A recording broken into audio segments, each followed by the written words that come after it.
Wife left divorce papers on the table and disappeared. When I got rich, she returned begging for financial help.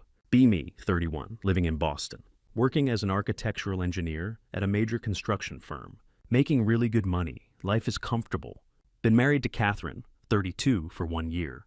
Together for 4 years, total. Life was absolutely perfect before all this started. She was the sweetest person I'd ever met. Always planning surprise dates. Leaving cute notes in my lunchbox. Yeah, we were that couple. Everyone said we were relationship goals. She was incredibly thoughtful about everything. Would make these incredible homemade pasta dishes when I had rough days at work. Remembered every little anniversary. Even stupid ones like our first movie night together. Never had any real fights. Just normal couple stuff. Like arguing about whose turn it was to load the dishwasher. Or me leaving my gym clothes on the bathroom floor. Thought everything was rock solid. Then things started getting weird. It was small stuff at first. Like how she suddenly got super interested in our finances. Not in the normal, hey, let's save for a house way. She started asking really specific questions about all our accounts, our investments, even stuff from before we got married. She'd never shown any interest in that stuff before. I work in corporate real estate development. Always handled our finances myself. Made sure we were comfortable. Made sure she never had to stress about money. She had access to everything she needed. Never had to ask twice for anything she wanted. If she needed something, I made it happen. So why the sudden deep dive into every penny I had? It wasn't like she'd ever cared before. Remember this one night specifically. We were having Thai food for dinner. Out of nowhere, she starts asking about my inheritance from my grandparents. Really detailed questions. How it was stored. What accounts it was in. All that stuff. When I asked why she was suddenly so interested, she just shrugged it off. Oh, I just think I should know these things. We're married after all. Something felt off about the way she said it. Then the weird phone calls started. She'd be in the kitchen making coffee. Phone rings. Suddenly, she's walking into another room, closing the door behind her. I'm not the jealous type, but this was different. She never used to do that before. When she'd come back and I'd ask who it was, always had some vague answer. Oh, just work stuff. Just catching up with an old friend. The late nights at work started picking up too. She's a project manager at a robotics company. Late nights weren't completely unusual, but it went from maybe once a month to 2 or 3 times a week. Here's the thing that really got me. Checked our shared credit card statement. Always handled the bills myself. Noticed she wasn't charging dinner on those late nights. Either she was eating the world's longest series of packed lunches, or something wasn't adding up. The thing that really set off alarm bells. She started obsessively checking our online banking like multiple times a day. Only noticed because I work with property contracts. Our system shows login activity. She'd never checked it more than once a month before. Usually just to make sure her paycheck went through. Didn't want to be that paranoid husband. You know the type, the kind that reads into every little thing. Makes mountains out of molehills. But I've worked in real estate long enough. When someone suddenly gets super interested in money and accounts, something's usually up. It's like when clients start asking weird questions about property values. 9 times out of 10, they're planning something. Started paying more attention to other stuff too. Like how she'd get really quiet whenever I talked about future plans. We were supposed to go on this big trip to Italy for our 2nd anniversary. Every time I brought it up, she'd change the subject or give really non-committal answers. Don't even get me started on how she reacted when I mentioned trying for kids soon. Just completely shut down the conversation. Changed topics faster than Boston weather in April. The weirdest part? She started getting really interested in my work schedule, wanting to know exactly when I'd be home, when I had late meetings, that kind of thing. At first thought, maybe she was planning some kind of surprise. Our anniversary was coming up, but something about it just felt off. Started keeping a note on my phone of all these little things, not in a creepy way, just dates and basic details. Part of my job is looking for patterns and market trends. Man, when I looked at that note after a few weeks, the pattern was pretty clear. Something was definitely up. Know what some of you are thinking. Dude, she was obviously cheating. Yeah, maybe that thought crossed my mind. But honestly, my gut was telling me it was something else. The focus on finances, the sudden interest in my schedule, our accounts. It felt more calculated than that. One night, she brought it up again over dinner. Hey, how exactly does your retirement plan work? Like, what happens if something happens to you? Who gets it? She poked at her grilled salmon like the question was casual. Set my fork down. Why do you keep asking about this stuff lately? Tried to keep my tone light, but could feel my chest tightening. Did I do something? Are you upset about something? She barely looked up. No, I just think we should be more prepared. You know, in case life throws something unexpected our way. Something about the way she said it made my skin crawl. I actually couldn't ignore my gut anymore. Decided to do something that still makes me feel kinda guilty, even though it ended up saving my ass. Started quietly protecting myself. Yeah, I know how that sounds. Like I was being paranoid. Or didn't trust my wife. Trust me, I spent many sleepless nights, feeling like the worst husband ever, for even thinking about this stuff. But here's the thing about working in real estate development. You see people get screwed over all the time, because they didn't protect themselves. Can't count how many times I've had clients come in devastated, because they trusted someone completely, and got burned. So I figured better safe than sorry, right? First thing I did was document everything. And I mean everything. Every gift we'd ever given each other. We actually exchanged plenty. Every major purchase. Every joint account. Every investment. I even went through our wedding gifts. Made a detailed list. Probably looked like a crazy person. With all these spreadsheets. But whatever. Then I did something that honestly felt really sneaky at the time. Opened a separate account at a different bank. Not to hide money or anything shady like that. Just to have something that was completely mine. Moved my personal inheritance from my grandparents into it. About $50,000 since that was technically separate property anyway. Also started keeping all my receipts. Taking photos of expensive stuff we owned.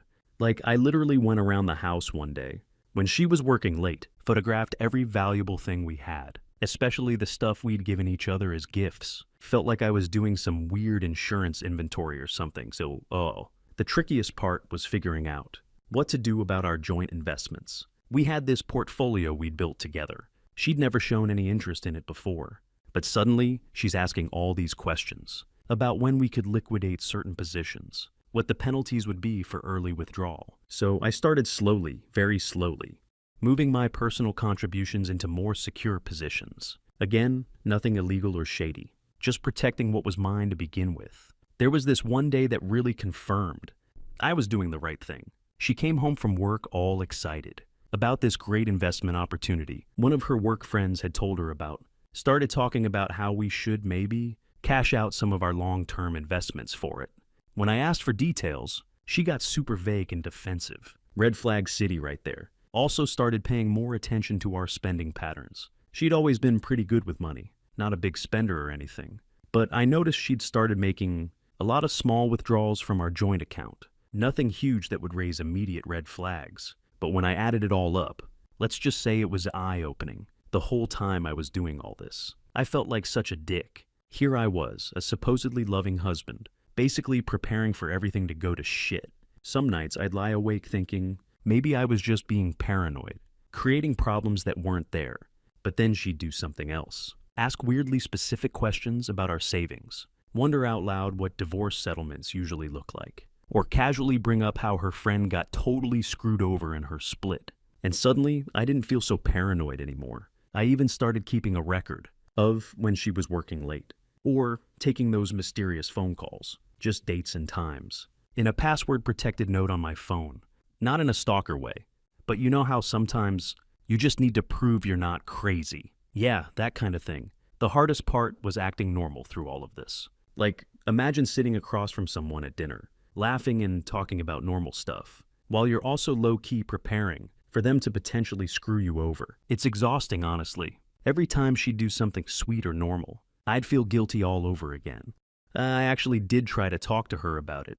Many times, asked if something was on her mind, if there was anything we needed to talk about. But she just brushed it off, acted like I was imagining things, gave me nothing. And honestly, pushing harder would have just made her more careful about whatever she was up to. Sometimes the smartest move isn't confronting, it's shutting up and paying attention. Quick side note, some of you might be thinking, dude, why didn't you just get marriage counseling? Well, I actually suggested it once. Kind of casually. You should have seen how fast she shot that idea down. Said we were fine and I was just being insecure. Classic gaslighting right there. And then everything unraveled one morning. You know those moments that change your life forever? They never happen how you expect. No dramatic thunderstorm. No ominous music playing in the background. Just an ordinary Tuesday. was sitting at our kitchen island, having my usual morning espresso, scrolling through work emails on my phone. She was making avocado toast. Remember thinking how weird it was, that she was up early, since she usually slept in on her work from home days. Then she just did it, pulled out this manila envelope from her work bag, slid it across the counter to me, like she was passing me the morning newspaper or something. I didn't even look at it at first. Thought maybe it was just some house paperwork or whatever. But then I saw her face. She had this weird expression I'd never seen before, kind of blank but also satisfied. "I want a divorce," she said. Super calm, like she was telling me we needed more milk from the store. Remember my coffee cup just hanging there, halfway to my mouth, probably looking like a complete idiot. The crazy thing is, even though I'd been preparing for something bad to happen, this still felt like getting slapped in the face. Open the envelope. Yep, divorce papers, all filled out, just waiting for my signature. She'd clearly been planning this for a while, had probably already talked to a lawyer and everything. And there I was, still in my pajama pants, trying to process what the hell was happening. You know what's really messed up? My first thought wasn't even about our marriage ending. It was, thank God I moved that inheritance money. How screwed up is that? 4 years together. And in that moment, all I could think about was being glad. I'd protected my assets. She started giving me this rehearsed speech. I don't know, I'm not in love anymore. People grow apart, you know. It happens. Her voice was flat, rehearsed. She wouldn't look at me. Just last night, she was curled up against me on the couch, laughing at some dumb Netflix show. And now she was sitting here, feeding me the most generic breakup speech imaginable. I let her talk, didn't interrupt, didn't react. Probably looked stunned, but inside my brain was running through a mental checklist. Separate account? Check. Documentation of assets? Check. Photos of valuables? Check. It was like my emotions got shoved into a corner, while my survival instincts took over. When she finished, she just sat there watching, waiting for some kind of explosion. Instead, I took a slow sip of my now cold coffee, set it down and said, okay. Her expression was priceless. Like I'd just thrown a wrench in whatever reaction she was expecting. She blinked, scoffed. That's it, okay? I shrugged. You're not even going to ask why. I exhaled, looking at her. Was it because I didn't give you what you deserved? Or because I wasn't giving enough in this relationship? Her face shifted. Surprise then? Something else? Something unreadable? No, she said, shaking her head. It's not that. You were good to me. I don't know. I don't think I want to be in a marriage anymore. I don't want to be committed like this. That was an answer, but not really. Not one that made sense anyway, and it confirmed what I already knew. There was more to this than she was saying. I let the silence stretch between us, before finally saying, I'll have my lawyer look over the papers. For a split second, there was panic in her eyes. Just a flicker before she masked it. Oh, you, already have a lawyer? Yeah, she forced a smile. Tried to act unbothered. Great, that's great. I mean, no need to make this harder than it has to be, right? Yeah, sure. I'm sure that's the real reason she's in such a hurry. Red flag number 478. I felt nothing in the moment, just cold, detached. But that conversation stuck with me, echoing in the back of my mind, long after it was over. The rest of that morning was surreal. She went to work in her home office, while I sat there at the kitchen counter, staring at these papers that were basically saying, hey, your life as you know it is over. Then I did what any rational person would do. Called in sick to work, started making phone calls. First to my lawyer, thank God I'd already quietly consulted one. Then to my bank, to double check all my accounts were secure. The weirdest part? We still had dinner together that night. Like, who does that? Sits down to eat chicken teriyaki with someone who literally served them divorce papers. That morning, but there we were, eating in this super awkward silence, both pretending this was somehow normal. I went to bed that night in our guest room. My choice. Needed space to think. Laying there, looking at the ceiling, trying to figure out what her endgame was. Because this whole thing, the way she did it, something wasn't adding up. The divorce itself went surprisingly smooth. Probably because I didn't contest anything. I mean, what's the point of fighting? To keep someone who clearly doesn't want to stay. I kept the house. Bought her out. Split our joint accounts. Basic divorce stuff. But then things got weird. Like really weird. 2 weeks after the settlement was finalized, she just disappeared. And I don't mean like Oh, she's not returning my calls. Disappeared. I mean, poof, gone. Completely off the grid. At first, I didn't even notice. Because, we were divorced. Why would I keep tabs on her? But then her friends started calling me. Turns out she'd quit her job. Just walked in one day, handed in her resignation, and left. No 2 weeks notice. No explanation. Nothing. Her boss called me. We'd had dinner with him and his wife a few times, asking if everything was okay. I remember standing in my kitchen thinking, why the hell would I know? We're literally divorced. Her best friend Amanda called me in tears, because apparently my ex had blocked her on everything. Not just social media, her phone number, email, everything. And it wasn't just Amanda. She'd blocked everyone. Her entire friend group, coworkers, even her yoga instructor, who she'd been going to for like 3 years, reached out to me, trying to figure out what was going on. I started doing some digging. Yeah, I know, probably should have just stayed out of it. Her phone was disconnected. Her social media accounts all deleted. Not just deactivated, full-on deleted. She'd even closed her email accounts. It was like she was trying to erase herself from existence. The really messed up part? Her friends were genuinely worried something had happened to her. Like they thought maybe she was in trouble, or something. They kept calling me. But I told them I have nothing to do with her anymore. Her brother George, who I used to be pretty tight with, wouldn't answer any of my calls.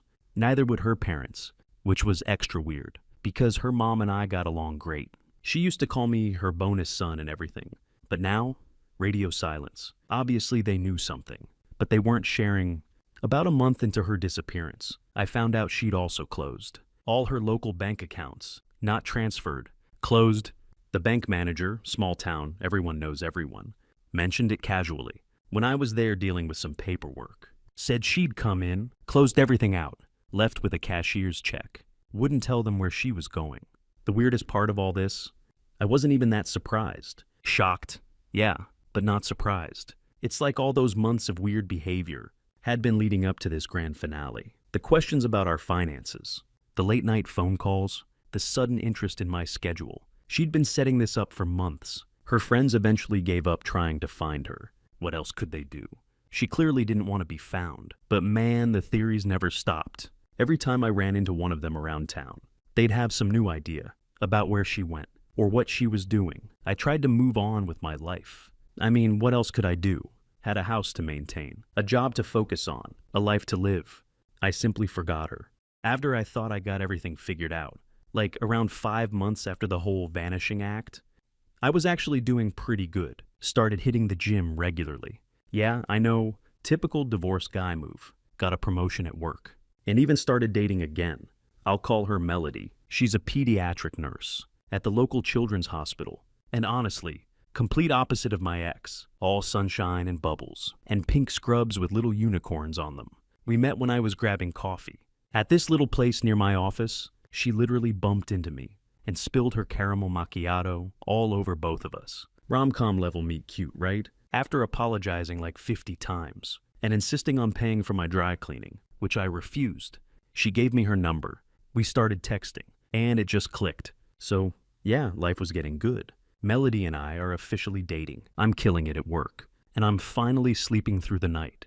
Without waking up, stressed. Then boom, guess who shows up at my door? At 9:00 p.m. on a random Thursday?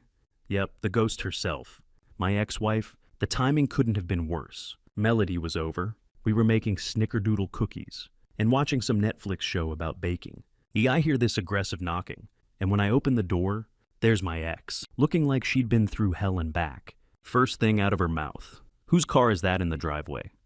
Not hello. Not even, hey, can we talk? Nope. She's fixated on Melody's white Volkswagen Beetle, complete with a flower vase. Yes, really. Parked next to my car. I tell her it's my girlfriend's car, and holy shit, the look on her face. It was like I just told her I'd sold our house to a pack of wolves. She goes from looking desperate to straight up furious in about half a second, but here's where it gets really wild. Instead of talking about where she's been for the past 5 months or why she's suddenly shown up at my door, she starts going off about how fast I moved on. Like, excuse me, you disappeared without a trace after blindsiding me with divorce papers, and you're mad that I'm dating someone? I can hear Melody in the kitchen, probably wondering what's going on, And the whole situation is just surreal. My ex is standing there in my doorway, looking like a mess, ranting about how I clearly never loved her. If I could move on so quickly, then spots Melody coming to check on me. Melody, sweet soul that she is, actually waves and says hi. With her typical cheerful smile, my ex takes one look at her and lets out this laugh, turns back to me and goes, "Really? This is your type now?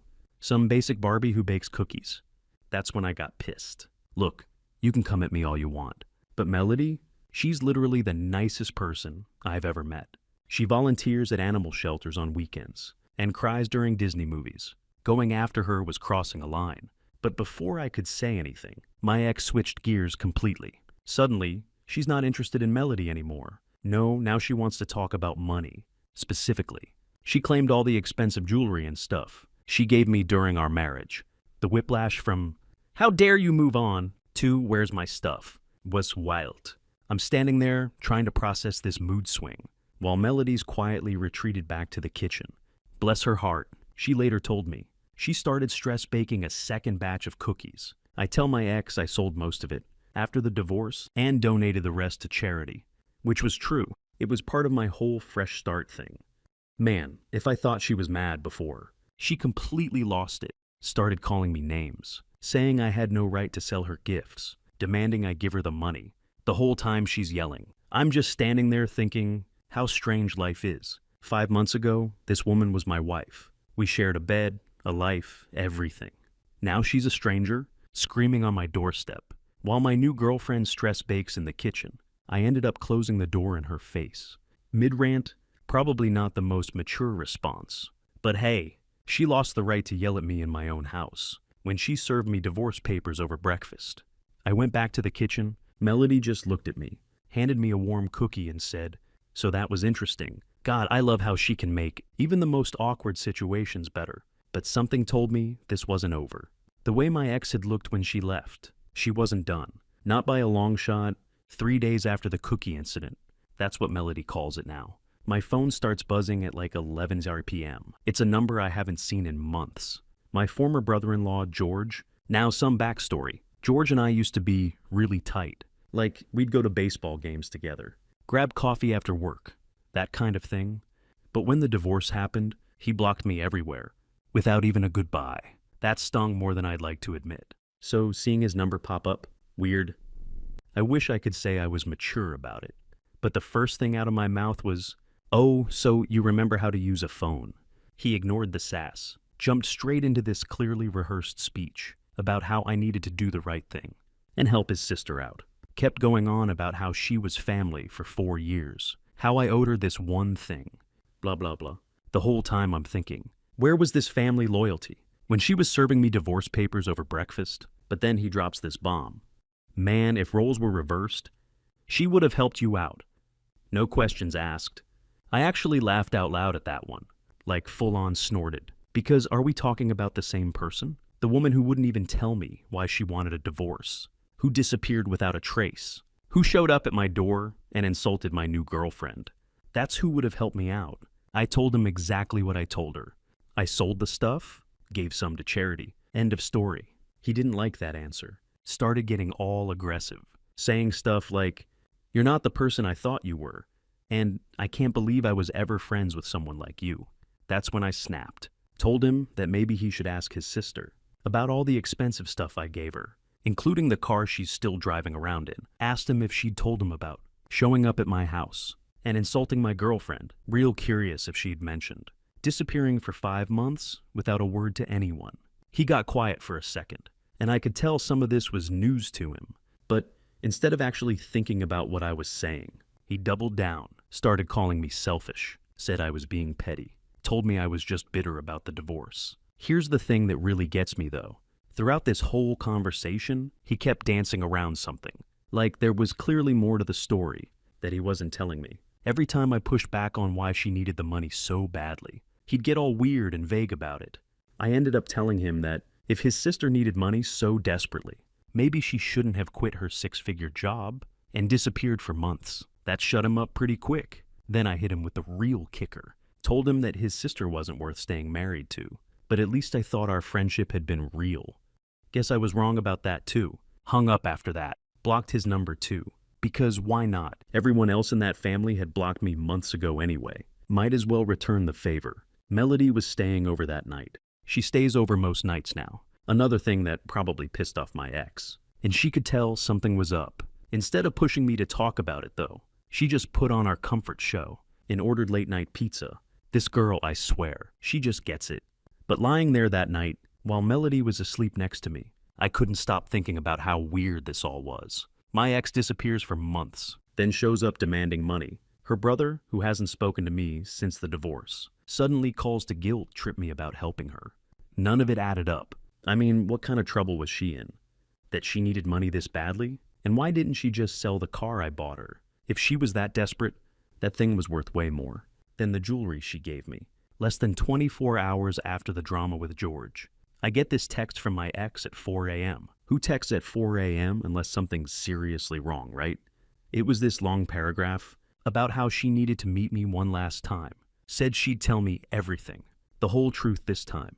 My first instinct was to ignore it. I mean, I was done with the drama. Plus, Melody and I had plans that day to go to this cute little farmer's market. But something about that text felt different from her usual demanding messages. Maybe it was the timestamp. Maybe it was the way she wrote it. But it felt desperate. I showed it to Melody over breakfast. She stays over most nights now, has basically taken over half my closet with her colorful scrubs. You know what she said? Babe, you need closure. Go hear her out. Then she kissed my cheek and said she'd go to the farmer's market with her sister instead. Sometimes I wonder what I did to deserve someone this understanding. So I agreed to meet my ex. Told her to come to this coffee shop downtown, neutral territory. Plus it's always busy, so she couldn't make a scene. When she walked in, I barely recognized her. She looked rough, like she hadn't slept in days. Gone was the power suit wearing career woman I'd married. She was wearing sweats and looked like she'd been crying. She sat down and for a minute just stared at her hands. Then she started talking. And holy shit, you guys. Turns out she'd been cheating. But not just any regular cheating. She'd been having an affair with someone she met at her high school reunion. I recalled that reunion she insisted on going to alone. In about 6 months into our marriage, connected with some guy she used to date back in the day. And apparently they had this incredible connection or whatever. But here's where it gets really wild. After the divorce, they decided to go all in on their dream life. Dude had convinced her they should buy a farm. A farm. My ex-wife, who used to complain if her manicure got messed up, decided to become a farmer. I had to stop her there. Wait, I said, you left your 6-figure job to become a farmer? She actually looked embarrassed. Turns out, neither of them knew. The first thing about farming, I actually laughed.